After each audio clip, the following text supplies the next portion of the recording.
Sziasztok, üdv a gyárban, ez itt a Freak Factory. A korábbi részekben már láthattátok, hogy hogyan készítettük el a szívet, az öntőformát, a gumicukrot, valamint az ehető művért. Most pedig meg fogjátok látni, hogy hogyan készítettük el a csokoládés szíveket. Gábor fogja ezt nektek demonstrálni. Ahúj, induljon hát a móka! Kezdetnek kaszaboljuk fel a 3 tábla csokit, mert kelleni fog a 3 tábla csoki. Ne felejtsétek el előre bekészíteni a már szépen kimosott, kitisztított és megszárított öntőformát és az összes eszközt, ami ehhez kelleni fog. Miután megvan, melegítsétek fel a feldarabolt csokoládét. Így. A legegyszerűbb megoldás erre, hogyha a kiválasztott tároló edényt berakod egy fél percre a mikrohullámú sütőbe, hogy azt melegítse fel, és ebbe helyezed bele a csokoládét, így biztos, hogy szépen fog átmelegedni, nem fog túlforrósodni vagy felforni. Jó néhány próbálkozás után úgy döntöttünk, hogy az öntőformát még két felé vágjuk, alsó és felső részre választva őket, ugyanis nagyon sokszor meggyűlt a bajunk az erek kiszedésével, a legtöbb esetben letört legalább az egyik. Miután összeillesztettük, ragasztószalaggal összefogtuk az öntőforma két felét, és megbizonyosodtunk róla, hogy tökéletesen illeszkedik, elkezdtük szép lassan belecsorgatni az olvasztott csokoládét. Mivel ezek nagyon aprólékos elemek, meg kell győződni róla, hogy minden kicsi résbe bejut a csokoládé, erre használsz különböző eszközöket. Én speciál a kiskanál nyelét alkalmaztam, de mint később láthatjátok, ez sem jár teljes sikerrel, alaposabb munkát kell végezni ennél sajnos. Miután ezzel végeztünk, előkészítettük, összeillesztettük és szalaggal egybefogtuk az öntőforma nagyobbik felét is. Ezután elkezdtük ebbe is belecsorgatni az olvasztott csokoládét. Fontos, hogy ne az összeset önts bele, elegendő elsőnek annyi, amennyi szépen, egyenletesen bevonja az öntőforma belső felületét.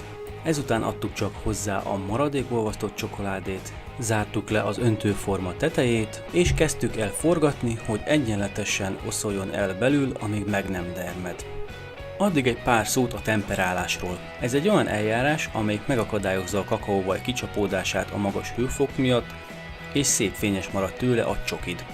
2 fajtája létezik, a klasszikus és a beoltásos, mi a másodikat használtuk, ami abból áll, hogy a csoki egy részét melegített csak fel, és ebbe öntött bele a még darabos csokoládét, ami ahogy felolvad szépen lassan visszahűti az egészet. Az ideális munkahőmérséklet étcsokoládénál 31-32 fok, míg a tej és fehér csokoládénál 29-30 fok.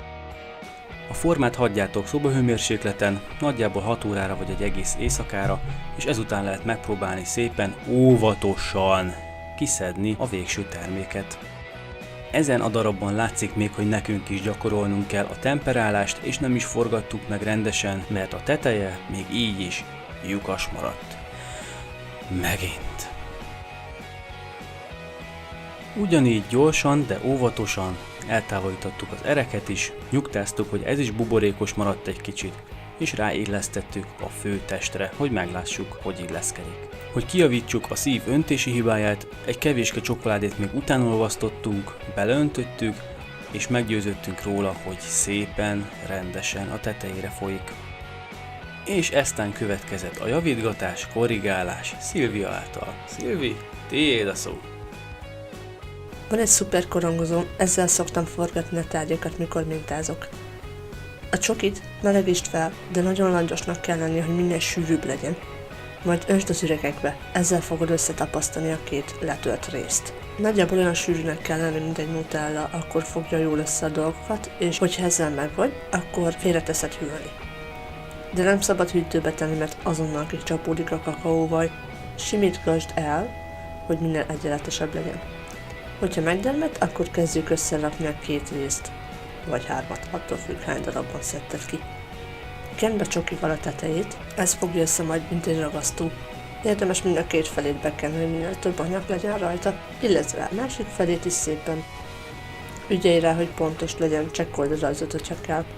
Itt láthatjátok, hogy igazán mennyire sűrű ez a massza. Nagyon fontos, hogy ilyen sűrű legyen, mivel ezzel fogsz majd jól dolgozni. Mintázó tárgyak helyett én most kést használok, mivel ételről van szó.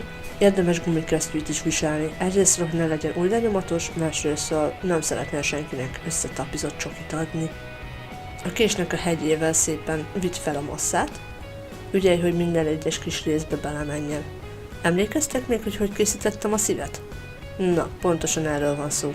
Most újra kezdődik a végtelen simítgatás, javítgatás, korrigálás. Jól dolgozd össze a részleteket. Nagyon könnyű egyébként összedolgozni őket, hogy minél egyenletesebbnek látszódjon, mint hogyha soha nem is tört volna össze. El leszel vele egy darabig ugyan, de megéri, szép lesz az eredmény. Gyakorlatilag ez nem más, mint csoki szobrászat.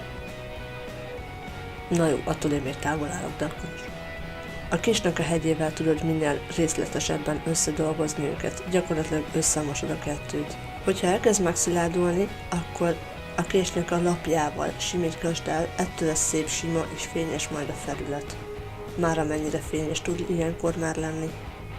Ilyenkor le tudod szedni a fölösleget, ha úgy érzed, akkor le is tudsz belőle faragni, csak nagyon óvatosan, nehogy összetörd, mivel belül üreges. Hogyha tömören öntötted, akkor szerencséd van, nem valószínű, hogy tönkre fog menni. Cserébe kell egy csomó csoki. Az ereknél is nagyon ügyelj, hogy minél részletesebb maradjon, nem szabad, hogy elmosd őket. A késhegye így is segíteni fog neked.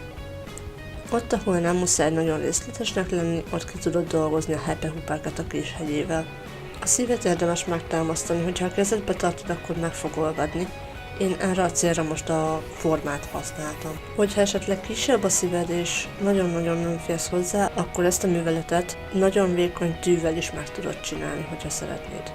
Az ujjaddal is tudsz segíteni, de fontos, hogy használj hozzá gumikesztyűt, mint mondtam. Ott, ahol összeilleszkedett a két forma, maradt egy kis cécak. Ezt nyugodtan lefaraghatod, de nagyon óvatosan.